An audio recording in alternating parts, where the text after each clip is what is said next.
Hello everybody. I gave you a transformation sample question the last day and I just want to work through the solution to this today. That's the question there in front of you. Because the first few elements of this are not new to you, I have gone ahead and worked up as far as the rotation. So let's have a look here till we see what was involved initially so that we can work our way through the question. So to start with, they asked us to take this shape, and this shape was a square with this little curvy section taken out of it. A curve was the same radius as the side of the square, and they asked us to take that, and they said it was subject to the following transformations, and this is the order. So central symmetry was first, and just to recap as we're looking at it here, what is a central symmetry? A central symmetry is where you take an object, you look at the point it's coming from, you look at the point it's going to. So say for example in this question, and by the way, see the way I'm answering this on top of the actual question paper, you could do this as well when it comes to revising your questions. So I draw a line from there to there, I get my compass, I bisect.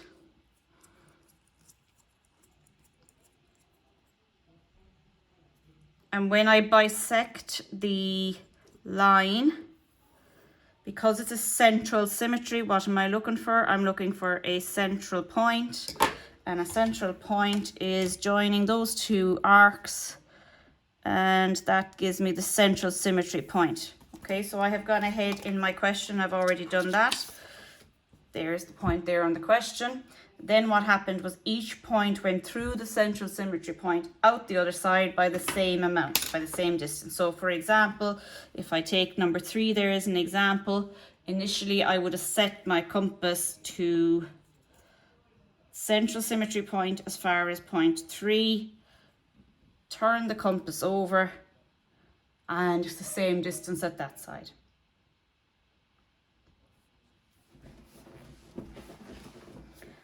Okay, next symmetry was an axial symmetry. Axial symmetry means the mirror image, which means I need to not this time go through a point, I need to go through a line. And by through a line, I mean I need to move perpendicular to a line, to an axis, and out the other side the same amount. So in terms of, again, setting this or practicing this prior to an exam, what can you do with the question sheet? Well, you can say, well, right, A1 goes to A2. So I'm always going to be drawing a line in there. A1 goes to A2, but it goes through a line in the mirror, or a line in the middle, sorry, of that edge. In order to get that line, we do the exact same thing as we do with central symmetry. So you can synopsize central and axial symmetry into one thing, which is that anytime you're asked to do it, you're going to be bisecting the line joining the 2 points. So here we go again, bisecting between A1 and A2, and where the bisection is, that bisection line is going to be my mirror line, or my line of symmetry, my axis of symmetry, which means every point on that shape, now I haven't brought it over here yet, but every point on that shape is going to go to the line and continue out through it as a straight line, 90 degrees to the line by the same amount. Okay, so let's look at that on the actual question. So there we are, A1 to A2 bisected. So this is my axis line. Each point number 1, number 2, number 3, and that inside number 4 have all gone through the same pattern. Let's take number 2, for example. First of all, yes, there it is going at 90 degrees to the axis. And yes, it is going through the line. I would have done this with my compass, but I just want to prove it. 25 millimeters to one side, 25 to the other. Or what I actually did, which was put my compass on the line, open it out to point 2. And that is there. Can you see that in the camera? You can. And then I would have turned the compass over and marked the same amount at the other side. And I did that for each one of those points. Okay. So that is central symmetry followed by axial symmetry. Now, back to my question yet again. The next one is a rotation, okay? Now, it's unusual in terms of an exam question. Remember, this is an example. This is a sample taken from the textbook. But it's unusual to have rotation in there before the end. Usually it's the last one, but it's the third transformation during this question. So here I go though, rotation. How do we set it up? Now this isn't our first time doing it. However, it's not something that we're terribly good at just yet or terribly used to doing. So the pattern is the same no matter what. You have to say to yourself, right, it's a rotation. A2 is going to A3 and it's going clockwise through 120 degrees. So first of all, clockwise is going that way. Okay. And it's going A2 to A3. So when I look always at these questions, I say to myself, right, clockwise, that's that way. So it's going that way. So if my curve is going that way, the center point of my curve is over here somewhere. It's over here at this center somewhere. And I also know that that curve is always going to be on the bisector between A2 and A3, because ultimately I am looking for, and let me just do a little sketch of it over here, right? So here's A2. Am I on the camera? I am. And there's A3, just in a little bit of a smaller scenario. And A2 is moving to A3 clockwise. So my angle or my curvy arrow is going the right direction anyway. And all I need to do then is figure out, well, where is that rotation point? So that, I'm making my hands of this here now, hang on, I'm going to tidy this up a bit. But where's that rotation point so that when I join it to A2 and I join it to A3, it makes an isosceles triangle of, what is it, 120 degrees this time. Okay, so in other words, I need a point. This is what I'm looking for, rotation point R. Don't know where it is. I know it's going to be over there somewhere. But what I do know is that the angle up there will need to be 120 degrees. Now I made that a bit small there in terms of the diagram, but that still doesn't change the how or the why. If I subtract 120 from 180, I'm left with 60 degrees, which means it's 30 degrees here and it's 30 degrees here. And if I draw in that triangle, I have A2 to A3, I have the line joining A2 to A3, and I have, or at least I can draw 30 degrees and find the rotation point. So before I actually move on to the real question and do it, I'm going to go over here and actually draw this into the question as well properly, not just a sketch. So let's recap. So I said we need to create a triangle between A2 and A3. The top angle on that triangle needs to be 120 and the triangle needs to be isosceles, which means both sides or both angles are 30 degrees, because 30 plus 30 plus 120 is 180. You learned that in maths. So I go in there and I can either use a protractor. Let's see if I can put my hand on one this second. And the answer to that is not just yet. Where's that go now? Ah, got it. So I can go 30 degrees to each side using the protractor. Or alternatively, I could set up sides and set squares. Or I could bisect this and measure 30 degrees, and where the 30 degrees crosses the bisector would give it to me 2. Okay, I'm going to use a protractor because I'm not finding it. So there's 90 degrees. So 30 degrees that way gives me a point there. And I'm going to draw in that line. I won't draw it in yet, I know you won't see it. So here we go, 30 degrees. There's 30 degrees from one side. And if I go 30 degrees from the other, now mind you, bisecting the line would probably be more accurate. But it's about speed too. 10, 20, 30, so 30 degrees from that side. Allows me to draw here to here. And again, what I am interested in is where they cross. And where they cross, that gives me that point, or that every point is going to be rotated from. So I was right over here on the left hand side when I said my triangle was slightly off. It is. That's okay though. It's the why, the how, and whatever is happening. So yeah, A2 is moving to A3. It's moving through an angle of 120 degrees, and we now know the rotation point. So that's the second time I have shown you how to find R. Now let's do it properly on the question. So here I am, back A2 to A3. Probably sick of it at this stage. So I join it. My stuff is falling. Am I still on the camera? I am. So A2 gets joined to A3. I'll use the same colours as I used in the question. You'll notice A2 to 3 is almost, though not quite the same line. So they get joined.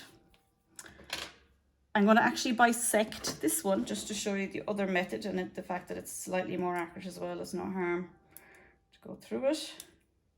So slightly more than halfway.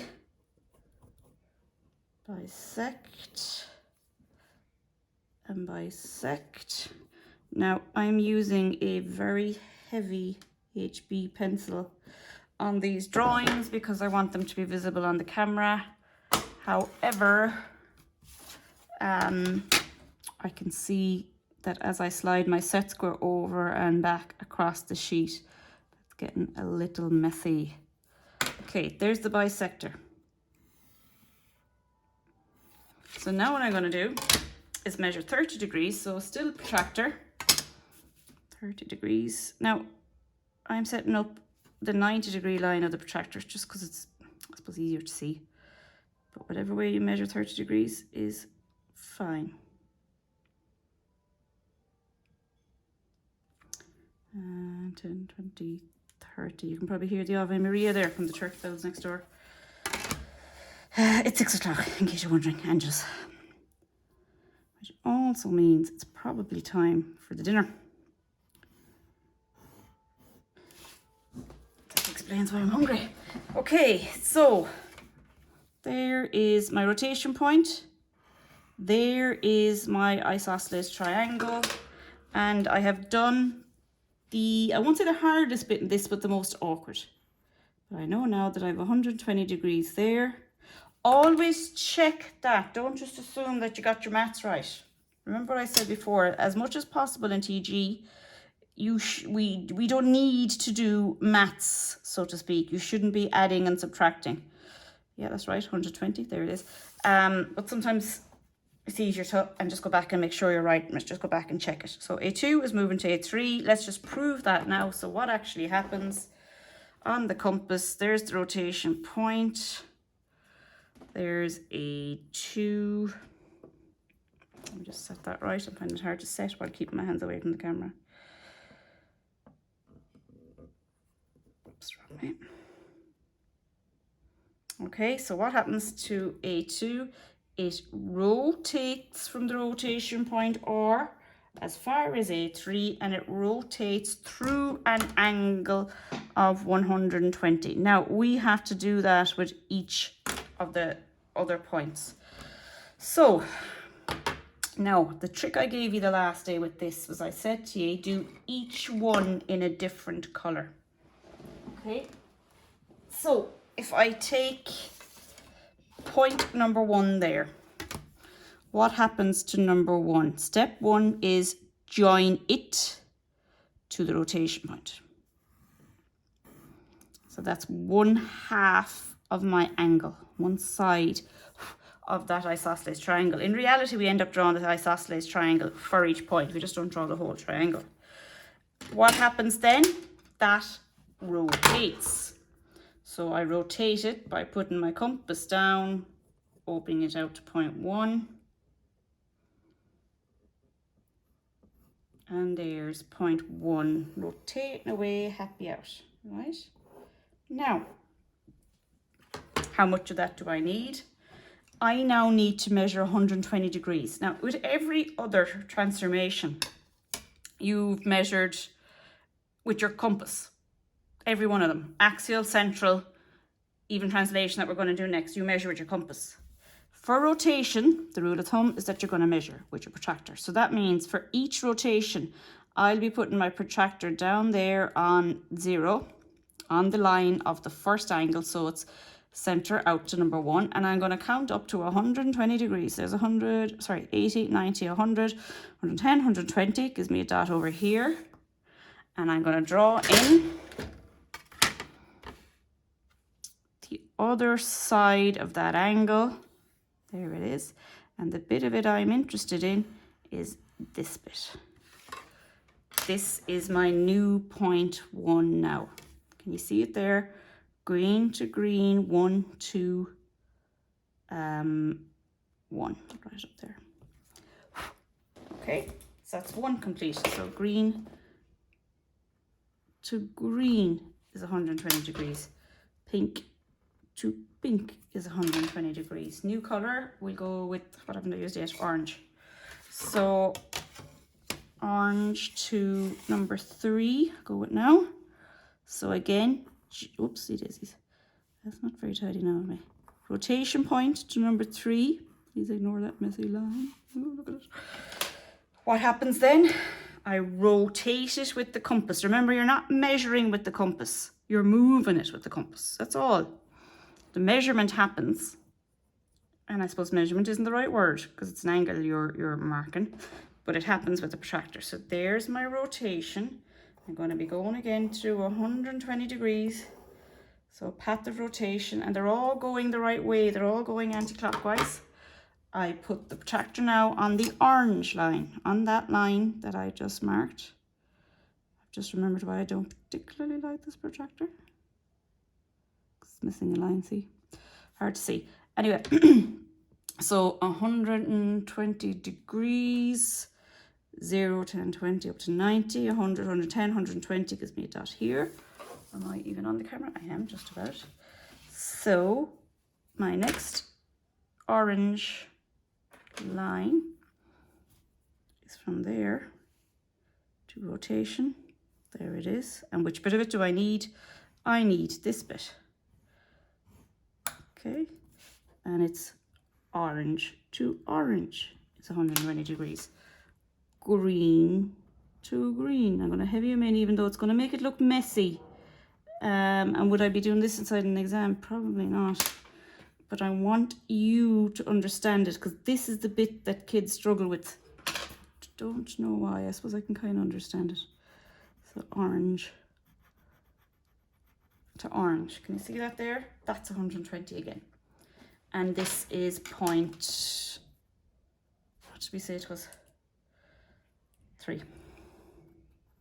Okay, I'm going to do the same with point 2, which is a little bit awkward because it's so close to number 1. Awkward we can deal with, just means it's pain. Doesn't mean it's wrong. So again, center. So this time I'm going to go purple.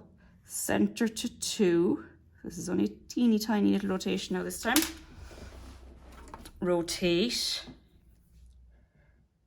Of course, the good news about these rotation questions, usually at this stage, if you've 2, maybe 3 points brought over, sometimes there's a shortcut. That's one thing to remember. But secondly as well, in terms of the marking scheme, it's fairly fair. As in you get a good, decent shot on the marks for getting that far. There isn't much left to get at this stage. Because if you've proved to them that you can rotate a point, you can rotate a point. Rotate it 5 times the same way doesn't make them or doesn't show that you understand it anymore. So get it right and just try and work through it. And don't worry too much about accuracy for this question. Okay, so there we go. Purple line, 0, 10, 20, 90, 80, sorry, 90, 100, 110, 120 brings me to here. And yep, looks about right. I'm sorry, I was just looking at it in reference to the original number 1. My accuracy's gone a little bit skew, methinks. But not so much that I'm going to get worried. So where is the arc? There's the arc, so this is the bit of it I want. So new point 2 is there. 1, 2, 3, A3, and then 4 I'm going to put in a minute anyway because you'll be able to get it based on what you already have. So I might as well start joining those up. So 1 goes to A3, that goes in heavy.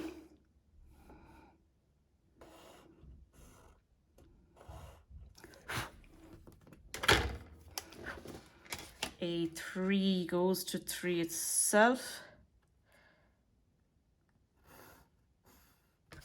1 goes to 2. That stays light. That's the one that has the curve on it. And 2 goes to 3. That goes in heavy. Oh yeah, I can see the square emerging now. And actually it's not as inaccurate as I thought it might be. And now to put in my curve. So my curve is the radius, and I'm going to go back here and set it from this, just in case I have gone off. So I'm getting that radius of that curve, the length of the side of the square. So that's from point 1 to point 4. And it goes from point 1 here again, and point 4, if you look at it, is on the line 1, 2, 3. So it goes from 2. So yeah, I am slightly inaccurate. Kind of down there. And if I join this,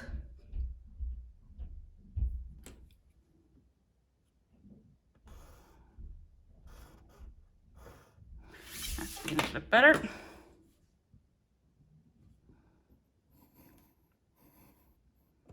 There's our shape yet again. Okay, so slightly skew, but we're not going to lose any sleep over it. Not that you would. Okay.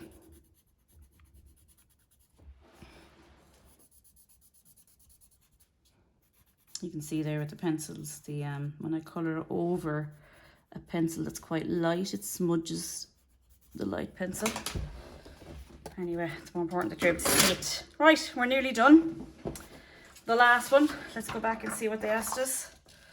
So we've done central symmetry, tick box, we've done axial, we've done rotation, and the last one is translation, the easiest of them all, which basically means take every point and slide it up or slide it down or slide it in whatever direction. Figure out the direction by joining the 2 points together and slide them all in the same direction for the same amount. So I'm going to do this with blue.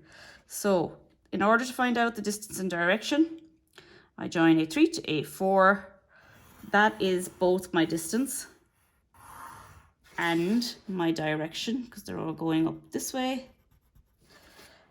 And I'm going to use slide and set squares for this because the T-square is inclined to be getting in the way. Now, where's my other set square?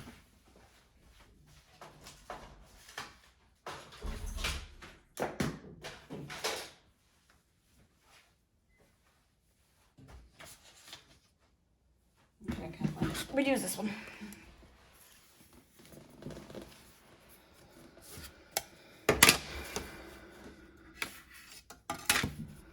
Here goes. Now, why did I say this is easy? Because once you have worked out that angle, you set that set square once and off you go, sliding up along, moving. So 3 goes that way. 1 goes that way. 2 goes that way. And I suppose I better bring up number 4. I get my compass, I set it once and once only. And I set it from A3 to A4. So there's A3. And my compass almost isn't big enough, but it's just about. So A3 to A4, and I literally put the compass down at point 3, swing an arc onto line 3. Okay, I need to extend on that line. Point 1, swing an arc onto line 1. Be careful, don't get 1 and 2 mixed up there. They're quite close. 2 and 4. Okay, let me just extend those out.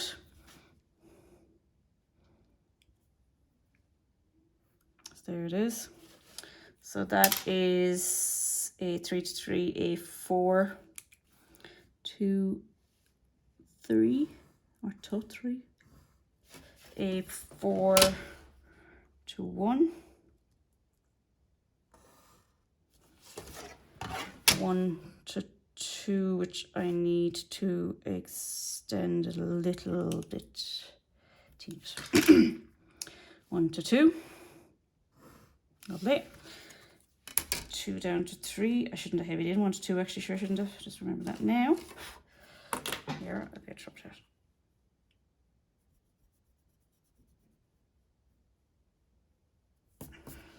And now I put in my curve again. So the curve is from 1 to 2. So 1. And if I am accurate, I'm sort of testing myself here now, this should land at point 4. And okay, not exact, but not too far off either.